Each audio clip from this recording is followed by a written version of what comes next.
실제적으로 AI 시대의 향나무 선교의 방향은 어떻게 해야 되겠는가? 어떻게 더 경건한 하나님의 자녀로 하나님의 나라를 섬겨야 되겠는가? 하나님의 부르심은 우리에게 성교고 성교의 응답이 바로 하나님의 부르심 앞에 응답하는 거다. 성교라는 게 뭡니까? 부르심을, 하나님의 복음을 나누고 전하는 게 이게 성교잖아요. 하나님은 우리를 그런 자들로 불러주셨는데 이걸 어떻게 하면 잘 수행해 나갈 수 있겠는가? 이 거룩한 사역을 어떻게 하면 잘 갈 수 있겠는가? 산만하면 안 된다. 하나님만 바라보고 하나님만 쫓아서 하나님만 집중해서 가야지. 그리고 좁은 문을 선택해서 가고 내게 주어진 직분에 충성함으로 순종함으로 가고 그렇게 해야만이 하나님의 나라를 이룰 수 있다. 그런 마음의 말씀이 정리가 됐습니다. 어떻게 하면 이 AI 시대, 인공지능 시대에 우리 선교회가, 교회가 어떻게 일할 수 있겠는가? 우리가 잘 아는 대로 AI 인공지능 시대가 오면서 많은 이들이 일거리를 잃었잖아요. 직장에서 쫓겨났잖아요. 많이 로봇가 들어가서 다 일을 하고 있잖아요. 그러면 교회는 그러지 않겠는가? 교회는 여기에 대해서 어떻게 대처해야 되겠는가? 그런데 거기에 우리의 마음이 하나님의 말씀에 집중하지 않으면은 하나님의 뜻을 이룰 수가 없다. 오늘 이 시간에도 감사합니다. 그렇게 박수를 올려 보내드렸습니다만은 여기에서 2025년도 그리고 26년도를 바라보면서 저는 나중에 또 말씀하겠습니다만은 무슨 말씀을 보았느냐 하니까 일어나 걸어라. 우리가 이때까지 뭐 일어나 걸어라 찬양도 많이 하고 그랬지만도 일어나서 다시 걸어가자. 그래서 제가 그런 생각을 했습니다. 내 묘비명에 어떻게 새겨라 그럴까? 일어나 힘을 내고 걸어라 그렇게 새길까? 여러분 그런 생각을 해봤습니다. 실제적으로 저는요 묘비명도 없을지도 모릅니다. 개인적으로 하나님의 은혜가 너무 감사하고 감격스러워서 주신 기회에 내 몸 이렇게 참 하나님의 영광을 위해서 쓸 수 있는 기회를 주심을 감사합니다. 그리고 하나님의 사랑을 어떻게 하면 갚을까요? 내 시신을 다 많은 이들에게 장기를 나누어 주고 하나님 앞에 나 이렇게 잘 사용되게 해주심을 감사합니다. 그런 고백으로 이름도 빛도 없이 그렇게 인생을 마무리하게 되면 그게 다 좋은 거 아니겠나 그런 생각도 해봤습니다. 그렇게 갈지도 모르겠고요. 그런데 이런 일들 속에서 기억해야 될 것은 우리에게 남은 시간이 많은 것 같지만 그렇게 많지 않단 말이죠. 26년도를 이 5년도를 보내면서 이제 며칠 안 남았지만 우리가 이렇게 살았잖아요. 은혜로 살았잖아요. 그런데 회개할 게 너무 많단 말이죠. 주의가 너무 산만했습니다. 오만했습니다. 교만했습니다. 그걸 회개하고 26년도는 하나님이 내일을 동행하며 준비해 주실 거다. 나이가 점점 들어가면서 우리 노인 세대, 어르신 세대들을 우리가 보고 있잖아요. 어르신이 되면 제일 먼저 찾아오는 게 외로움입니다. 그리고 외롭다. 또 내가 잊혀져 가는가. 이런 어떤 일들이 많이 생기신단 말이죠. 머리도 한 줌씩 빠지고 이도 빠져가고 다리에 힘도 없어져 가고 하면은 너무도 자신이 참 힘이 없어지는 그런 모습을 보면서 마음속에 좌절감과 아픔과 햇빛날 그야말로 옛날에 나도 너와 같이 청춘의 아름 때가 있었어 그런 이야기를 하면서도 어차피 찾아오는 이제 노년 세대 AI 시대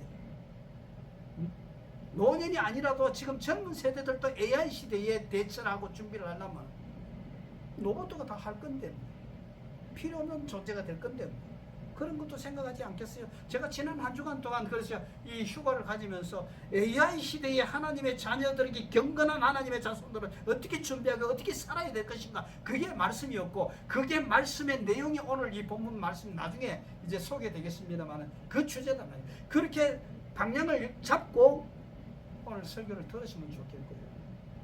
이제 우리 이런 상황 속에서 기억해야 될 것은, 주님은 내가 슬플 때도 기쁠 때도 외로울 때도 정말 힘없을 그때도 내 곁에서 도울 자로 함께하는 자로 늘 같이 계셨고, 오늘도 오늘 이 약속의 예배 시간에도 마찬가지로 내가 너와 함께한다.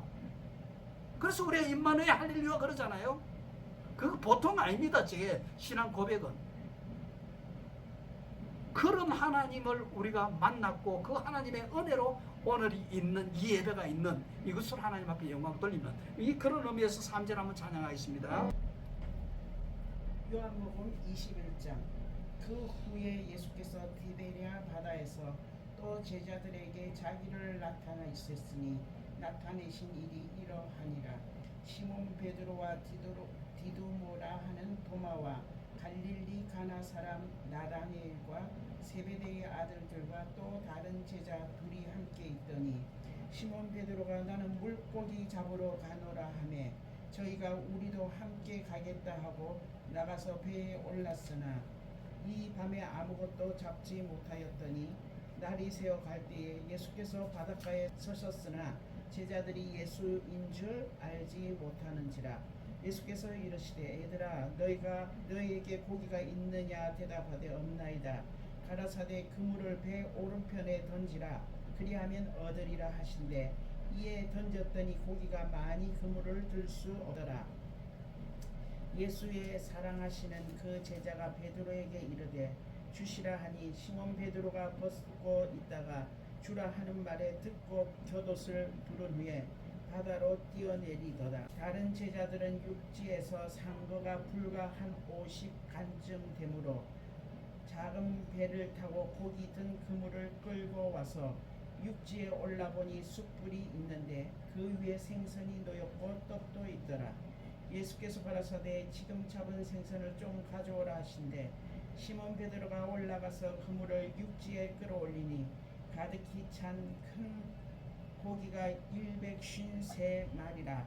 이같이 많으나 그물이 찢어지지 아니하였더라. 예수께서 가라사대 와서 조반을 먹으라 하시니 제자들이 주신 줄 아는 고로 당신이 누구냐 감히 묻는 자가 없더라. 예수께서 가셔서 떡을 가져다가 저희에게 주시고 생선도 그와 같이 하시니라. 이것은 예수께서 죽은 자 가운데서 살아나신 후에 세 번째로 제자들에게 나타나신 것이라. 저희가 조반 먹은 후에 예수께서 시몬 베드로에게 이르시되 요한의 아들 시몬아, 내가 이 사람보다 나를 더 사랑하느냐 하시니 가로되 주여 그러웨이다. 내가 주를 사랑하는 줄 주께서 아시나이다. 가라사대 내 어린 양을 먹이라 하시고, 또 두 번째 가라사대 요한의 아들 시몬아, 내가 나를 사랑하느냐 하시니 가로되 주여 그러하이다. 내가 주를 사랑하는 줄 주께서 아시나이다. 가라사대 내 양을 치라 하시고, 세 번째 가라사대 요한의 아들 시몬아, 내가 나를 사랑하느냐 하시니 주께서 세 번째 내가 나를 사랑하느냐 하시므로 베드로가 근심하여 가로되 주여 모든 것을 아시오매 내가 주를 사랑하는 줄을 주께서 아시나이다. 예수께서 가라사대 내 양을 먹이라. 하나님 많으신 하나님 아버지 감사합니다. 오늘도 말씀을 듣습니다. 우리의 아버지 안에 분주하고 아버지 하나님 복잡한 마음들을 하나님 말씀 앞에 귀를 기울이고 말씀 중심에 서서 하나님 말씀을 받기에 조금 더 부족함이 없도록 성령께서 인도하여 주시옵소서. 선포하시는 죄종 하나님이여, 사람의 입술이 아니라 성령의 입술이 되어서 하나님의 말씀을 잘 선포하여 듣는 이들에게 말씀의 30배, 60배, 100배를 결실을 거둘 수 있도록 주여 도와주시옵소서. 예수님의 이름으로 기도합니다. 아멘. 우리 2025년도 마지막 주일 예배를 송구영신 2026년 다음 주일 신년 예배에 만나기 전에 마지막 말씀으로 이 말씀을 듣겠습니다. 지난 한 주간 AI 시대에 우리 성도들의 신앙생활이 어떠해야 되겠는가 그런 생각을 했을 때에 항상 하나님은 우리에게 풍성한 잔치를 준비하시는 잔치의 주님이시다. 주님이 나의 모든 것이다. 내가 예수님을 나의 주님으로 왕으로 목자로 삼을 때에 내 인생에는 잔치만 있다. 그런 믿음, 그런 약속이 이 말씀 속에 나온단 말이죠. 어느 정도의 약속인가? 오늘 본문에 보니까 밤새도록 고기를 잡았는데 헛일이었다. 근데 예수님의 말씀을 듣고 오른편에 그물을 던졌더니만 큰 고기만 153마리. 왜 그러면 꼭 153마리를 여기 밝혀주셨는가? 역사적인 사실이다. 이거는 신화가 아니다. 자, 153마리 기록을 했을 때 예수님이 그 제자들이 살아있는 동안에 이게 기록이 됐고 이야기 됐단 말이죠. 그러면 그때 거짓말이면 어떻게 했겠습니까? 뻥치네. 한 마리 뭐 두 마리 잡아놓고 그러냐, 그런 어떤 반응이 나올 수 있었겠습니다만 한 번도 그런 일도 없었고 그러지는 않았단 말이에요. 그리고 이 사건 속에서 주님의 풍성함을 볼 수 있습니다. 잔치를 베푸는데 그냥 아무것도 없는 빈 잔치가 아니라 먹고 즐길 수 있는 풍성한 것으로 채워주시는 그런 잔치를 우리 인생에 마련해 주셨다. 이 상황이 어떤 상황입니까? 베드로를 비롯해서 오늘 본문 1절에 보니까 베드로, 디두모라 하는 도마, 갈릴리 가나 사람 나다넬, 세베의 아들들과 또 다른 제자들이 고기 잡으러 갔는데 제자들이 아주 많은 다수가 베드로를 따라서 수제자를 따라가지고 갔단 말이죠. 근데 이 상황이 어떤 상황입니까?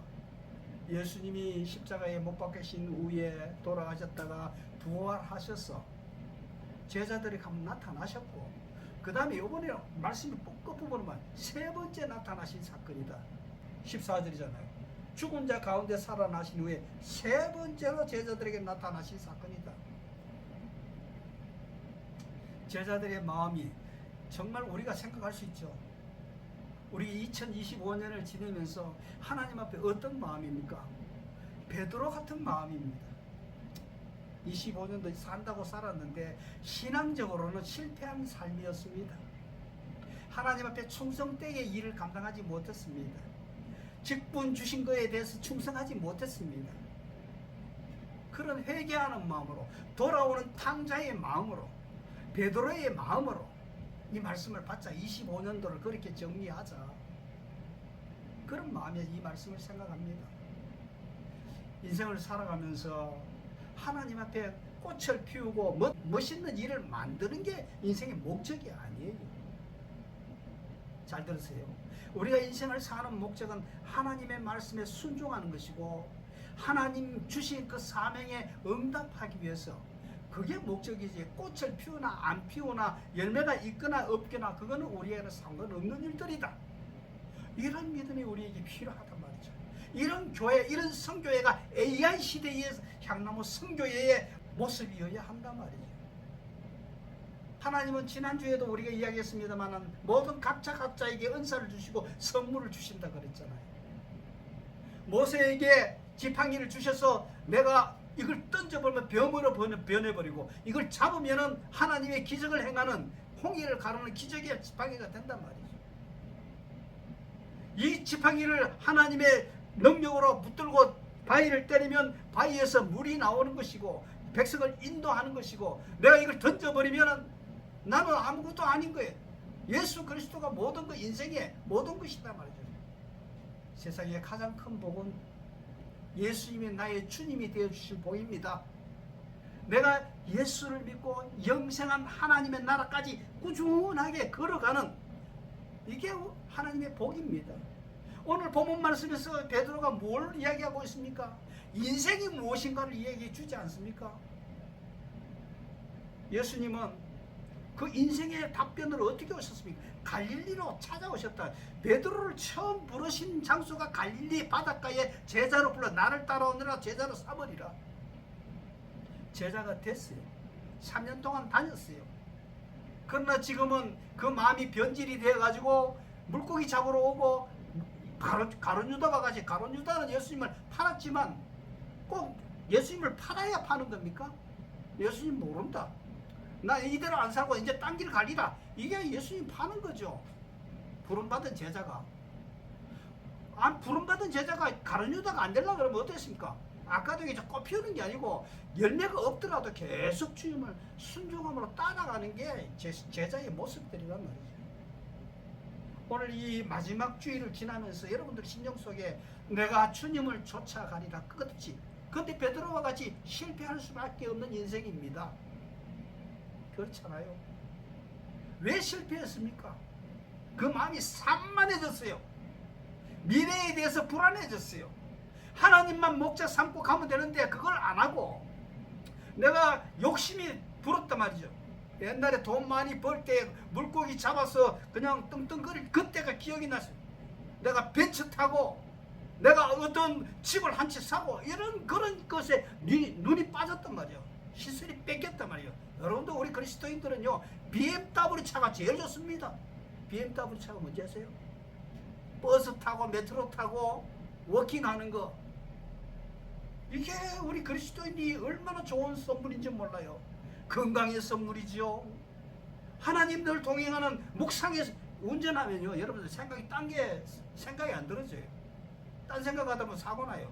그런데 메트로, 버스, 워킹 하다 보면요, 그 24시간이 주님과 동행하는 워킹 시간이다 이 말이죠. 묵상의 시간이다 말이죠. 그 자유와 그 행복을 왜 버립니까? 이 세상에 빠져버리고 내 마음이 산만해지면은 그리스도인의 삶을 잘 못 산대. 베드로가 왜 이렇게 갔냐? 산만해졌다. 옛날 돈 잘 벌던 시대에 돈 잘 버는 게 목적이 아닙니다. 하나님 앞에 바로 사는 것, 주님 교제하면 영적으로 가는 것, 주님이 나의 모든 것입니다 예배하는 것. 오늘 베드로를 통해서 인생을 배웠어요. 성경 전체를 통해서 인생이 뭔지, 오늘 성경의 메시지는 인생이 뭔지를 가르쳐주고 있지 않습니까? 인생은 주님을 쫓아가는 삶이 인생이다. 그거 아니면 실패한다. 베드로가 밤새도록 검을 던졌는데 헛수고했잖아요. 여러분들 얻었다고 해봐야 그거 가지고 뭐 천국 가겠습니까? 예수님 그랬습니다. 돈으로도 못 가요, 명예로도 못 가요, 뭘로도 못 가요, 권세로도 못 가요. 잘 깨달으세요. 우리는 천국 가는 하나님의 백성으로 선물 주셨고 그 길을 지금 꾸준하게 가는 중에 있습니다. 예수님을 왕으로 제자로 살아가는 중에 있습니다. 그럼 어떻게 해야 됩니까? 꽃 피우는 게 아니라 순종하며 살아가야 된다 이 말씀이에요. 하나님께서 우리 2025년도를 지나면서 26년도를 맞으면서 하나님께서 여러분들에게 부르시는 음성을 들으라. 하나님의 교회는 일꾼들이 일하는 거예요. 목사가 일하는 게 아니에요. 목사를 돕는 일꾼들이 충성스럽게 하면서 일을 하는데, 하나님께서 여러분들의 심령을 향해서 직분구걸하도록 그렇게 하지 마세요. 네 이것 좀 해줄래? 안 해요. 내 시간도 바쁘고요, 내 자기 개발 시간도 있고요, 가정도 있고요, 일도 너무 많아요. 세상 사람들 다 똑같아요. 그런 답변이에요. 이걸 목사가 보고 있습니다. 여러분들 교회가 보고 있습니다. 그럼에도 불구하고 주님이 나를 부르시는가? 거기에 응답하시는 여러분 개인 충성자 집사님들이 되시기를 주의 이름으로 축복합니다. 그리고 거기에 하면 주님은 나머지를 다 책임져 주신다니까요. 오늘 베드로 보세요. 153마리. 아니 베드로가 153마리 달라 그랬습니까? 풍성하게 얻었죠. 그 주님의 잔치는 그래요. 주님이 내용 없는 잔치에 우리 초대하는 건 아니고 직접 구워 놓으시고 여기 와서 같이 먹자. 주님의 목적은 잔치 기쁨이, 그게 기쁨이지만도 교제하는 기쁨이에요. 주님은요, 이제 이 베드로의 제자와 그 제자들을 다시 한번 이렇게 세워서 일어나 가자. 그 다시 불러가지고 탕자의 생각을 했습니다. 탕자가 돌아올 때 어떻게 했습니까? 신발을 새 신발 씻겨주시고 신부를 바꾸어 줬죠. 반지를 끼우고 넌 내 아들이라고 이야기했죠. 큰 잔치를 베풀었다 그랬잖아요. 주님 품에 오면은 주님은 나에게 새 신발 신겨주시고 좋은 신발, 반지, 좋은 옷으로 잔치로 우리에게 주신다.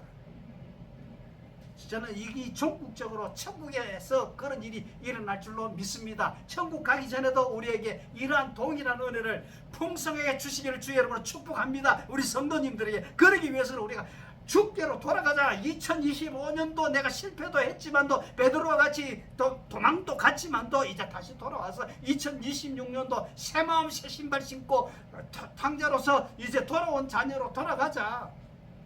본문 말씀해 보세요. 베드로가 인생이 뭔가, 인생은 나그네다. 나그네 가는 길에 이런저런 실수도 있지만 다시 돌아올 때에 예수님은 우리를 부르시고 다시 제 위치에 포지션 시켜주셔서 일하게 해주셨다.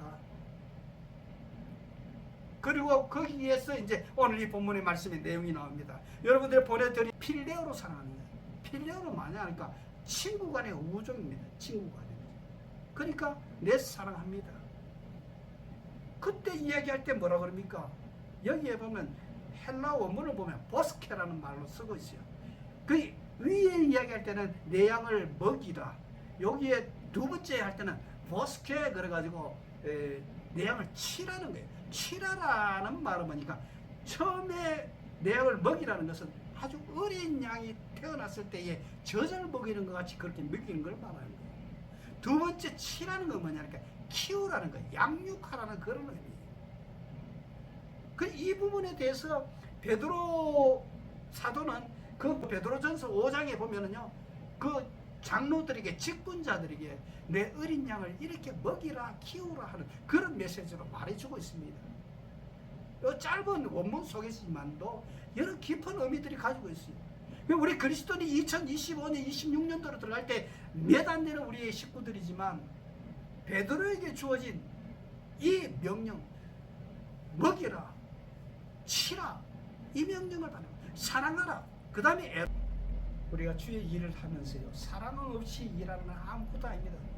예수님의 메시지 속에서 이 베드로의 이 부르심과 보내는 이 메시지 속에서 이걸 봐야 되냐. 우리 2026년도 어떻게 살 것인가. 내가 패센으로 살아야 된다. 이걸 행하라. 그래서 그리스도의 사랑을 가지고 갈릴리로 찾아오신 예수님을 보면서 여기서 인생이 뭔가를 먼저 아까 이야기했잖아요. 인생의 출발은 주님이 갈릴리로 찾아오시는 그 인생이었다. 찾아오셔서 불러주시고 가는 중에 또 이런저런 실수도 있고 있을 수 없는 일이죠. 몇 번이나 나타났는데도 불구하고 자기 길을 가는 이 베드로와 그의 제자들을 보면서 이럴 수 있나 이런 생각도 할 수 있겠죠. 그럼에도 불구하고 오셔서 잔치를 베푸시고 회복시키시고 치료하시고 일으키시고 다시 일어나 가자고 초대하시는 이 주님의 말씀이 오늘 우리에게 받아들여지시기를 바랍니다. 한 가지 더 부탁드린 것은 사랑으로 우리의 사역을 감당하자. 의무로 하지 말고. 주님 없이 거물질 했는데 한마디도 못 낚았다 그랬잖아요. 우리의 미래, 불확실한 미래 앞에 베드로와 같은 마음으로 물고기 잡으러 가고 싶은 마음이 있을지도 모르겠습니다. 그러나 그런다고 되는 게 아니에요. 우리는 이미 주님의 사랑으로 부름받은 자들이고요, 이 땅을 어떻게 살아야 될지 사명을 부여받은 우리들입니다. 내가 패센으로 살아야 되는 그 명령을 우리가 받게 되는 것입니다. 소설에 나오는 이야기가 되겠습니다만, 또 소설의 결론을 맺자면 여러분들 쿼바디스 도미네라는 그런 영화를 보신 적이 있습니까? 뭐지만 이렇게 부름받은 베드로가 로마에 들어가서 복음을 전하다가 로마의 박해가 시작이 되니까 이제 베드로가 그 로마에 있는 성도들을 버리고 자기 살 길을 당해서 로마를 도망나갈 그런 차에 가는 중에 부활의 예수님이 베드로에게 나타나고 주여 어디로 가십니까? 네가 가기 때문에 내가 다시 죽으러 들어간다. 그래서 거기에서 회개하고 베드로가 거꾸로 돌아가서 나는 십자가 은혜에 너무 감격해서 바로는 못 죽고 이제 거꾸로 매달려서 순교하겠습니다. 하나님께서 부르신 이 은혜 앞에서 2026년도를 은혜를 기대합니다. 어떤 은혜입니까? 제가 말씀 이야기했듯이 내가 아프나 슬프나 기쁠 때나 즐거울 때나 햇살이 밝게 비칠 때나 어두움의 깊은 땅에 있을 때나 여전히 하나님의 섭리는 나를 도우시기 위해서 내 옆에 계시고 나를 일으키시기 위해서 내 앞서서 역사하시고 계신다는 것을 믿으시고 하나님 앞에 감사하심으로 2026년도를 새빛이 너에게 임했으니 일어나 가자, 이 음성을 들으시는 저와 여러분, 그래서 하나님을 섬기시고 사람을 섬기고 세상을 섬기는 주의 산만한 자가 아니라 겸손한 자, 오만한 자가 아니라 정말 하나님 앞에 겸손할 수밖에 그런 자로 충성하시는 그런 주님의 제자, 선교회, 교회가 되시기를 주 여러분으로 축복합니다. 하나님 아버지 감사합니다.